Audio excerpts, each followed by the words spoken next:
He asked how OSR caused glutathione to increase. Number one, I did the experiments done when I gave this to certain doctors to start with, and it's now been done by a lot of physicians. You do a blood glutathione level through Genova or neuroscience before you start, and then a month, 2 months, whatever time you want afterwards, you have it rechecked, and you'll see that it's elevated. Yes, go ahead.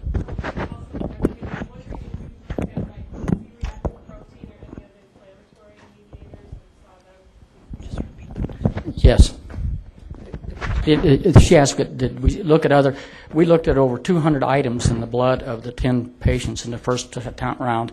I've also had several doctors that have used it and come back and report. And C-reactive protein drops significantly. It just reduces inflammation. And for those of you who want to know, if you have an inflammation, a twisted ankle, or a spot on your skin, if you rub OSR on in butter, it'll take care of it very quickly. And the C-reactive protein, in my own situation after I took it, dropped significantly. Yes. I have a question for Dr. Bach.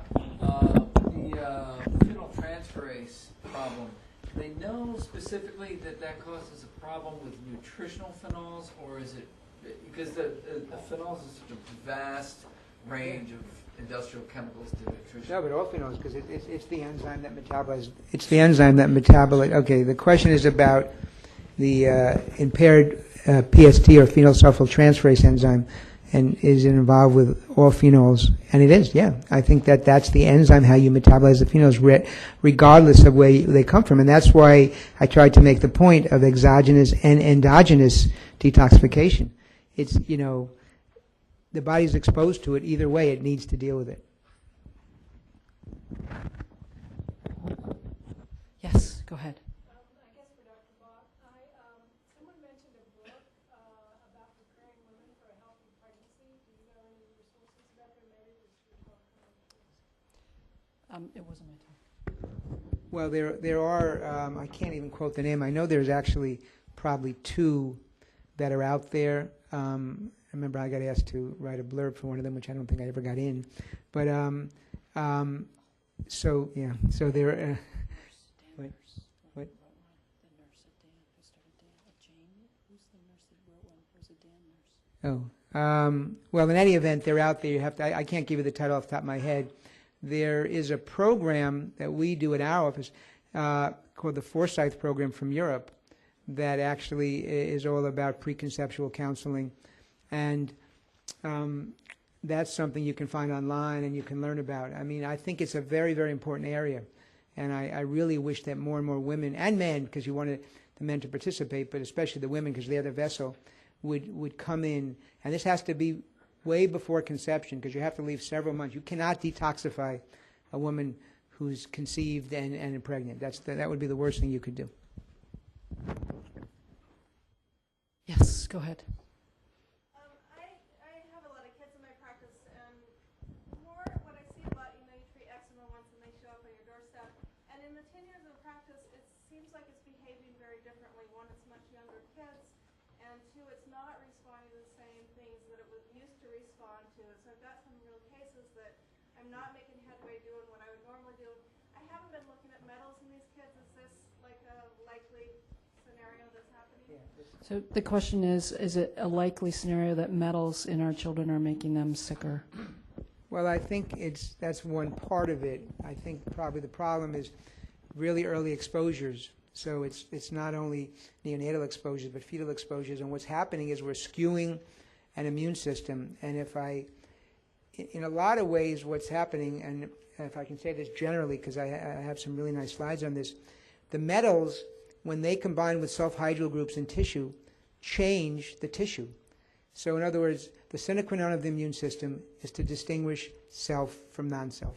You need to know how to do that. Obviously, if you look at your knee and see it as non-self and you react, you have arthritis. If you see your skin as non-self, you react. You have dermatitis, atopic dermatitis. The metals and other toxicants are affecting, in essence, our cells. They're changing our tissue. And you're seeing autoimmune reactions. We're seeing more and more autoimmunity. And we had a whole, the last ACAM, or it was the last one or the one before that, was all about autoimmunity. There was some fantastic lectures about this. But I think this is a major problem, that we are actually blurring that distinction between self and non-self. And I think in the kids like that, it may be happening earlier, and we're affecting Tregs. And Tregs are so important. This is some of the cells that are really are more recent onto the scene, and we need to promote Treg function. Anyway, I think Russell wanted to say something, did you? We have a continuation of that answer. Yes, I think one thing that a lot of the physicians seem not to have caught on to, autistic children, about 85, 89% are low in sulfate. If you're low in sulfate, you're high in sulfite. Sulfite's toxic. That's why they have it printed on wine bottles. The toxicity of sulfite is by preventing the proper myelinization of the white matter of the central nervous system. This requires molybdenum, and most autistic children are low in molybdenum, and the molybdenum is bound to a molecule, it's on your slide, called molybdotaurin, and there's two sulfurs holding it, mercury, lead, and arsenic. Knock it off, and when you're mercury toxic, you're not myelinating your central nervous system the proper way.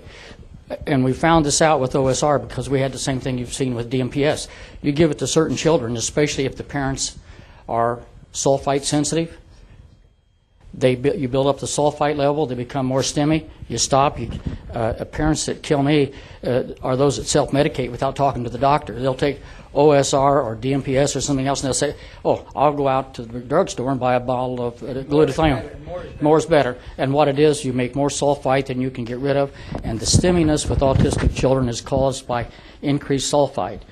In infants born with lack of molybdenum or a decrease in the by polymorphism of the sulfite oxidase enzyme, they die in the first year of birth, and they die of seizures caused by an inadequate myelinization or of their central nervous system. The interesting thing about molybdenum, there was a guy from England, Len McEwen, who was the originator of EPD, and I studied with Len, probably now 15. I did EPD for 10 years, so it must have been 15, 20 years ago. And Butch Schrader, who's on the ACAM board, is kind of running now it's called LDA, low-dose antigen therapy. And Len, one of the things he said, he really emphasized, and he wasn't dealing with tons of autistic kids, but he emphasized molybdenum as a key. And Boyd is very right, because molybdenum is involved in the conversion of sulfite to sulfate,